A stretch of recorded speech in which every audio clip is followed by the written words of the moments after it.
மத்த மொழி படங்கள பார்க்கவே மாட்டேங்கிறேன். உங்களுக்கு எனக்கு ஒரு சப்டைட்டில் கூட வாசிக்க தெரியாது. எப்ப பார்த்தாலும் அருவாள தூக்கிட்டே இருக்கேன். நானும் தான் கிராமத்து ஆளு. நான்லாம் வந்து அருவாள் எடுத்து மரம் வெட்டியிருக்கேன். இவனுங்க அருவாள் எடுத்து ஆளையே வெட்டிக்கிட்டு இருக்கானுங்க. ஒரு முன்னோக்கி போற சிந்தனை இருக்குதா பாருங்க. ஏன்னா அதுதான் வந்து ஜெ ஜெ லே ஜென்ஸ் கையில உலகம் இருக்கிறதுனால அது அது வந்து குரங்கு சரி விடுங்க. எல்லா ஜென்ஸையும் சொல்லல. இப்ப எடப்பாடினாலும் அப்படித்தான். அவர் என்ன ஸ்டாலின் அத விட மோசமா இருக்கிறாரு.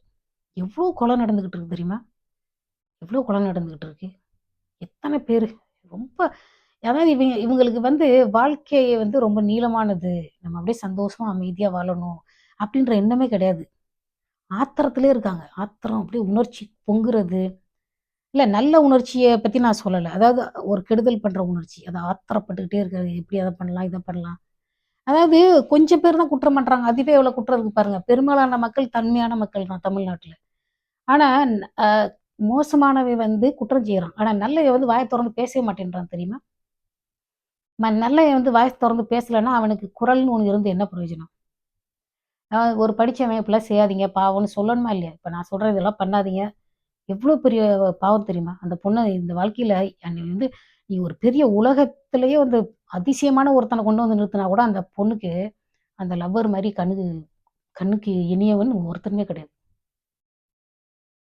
அந்த அந்த அந்த பொண்ணு சொல்லும், "அவன் என்னோட கருப்பு கலர் எனக்கு புடிச்சிருக்கு. அவனோட பல்லு எனக்கு புடிச்சிருக்கு. அவன் அவன் குரல் எனக்கு புடிச்சிருக்கு." அது அப்படியே அதுலருந்து மாத்துறது ரொம்ப கஷ்டம்.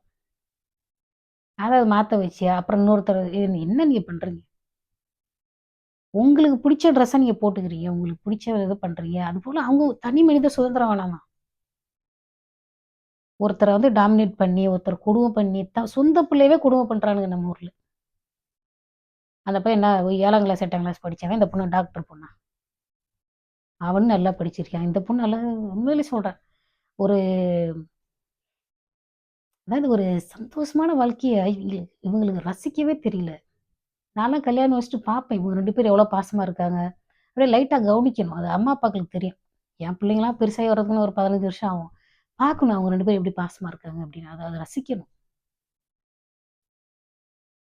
அதாவது நம்ம ஜாதியிலேயே கட்டணும். என்ன பெரிய நம்ம ஜாதி? இதுவே வந்து கிட்னி ஃபெயிலியர் ஆகுது, ஹார்ட் ஃபெயிலியர் ஆகுதுன்னா, எந்த ஜாதியில இருந்தாவது குடுன்னு கையேந்துறானுங்க தெரியுமா? பிச்சைக்காரத்தனமா.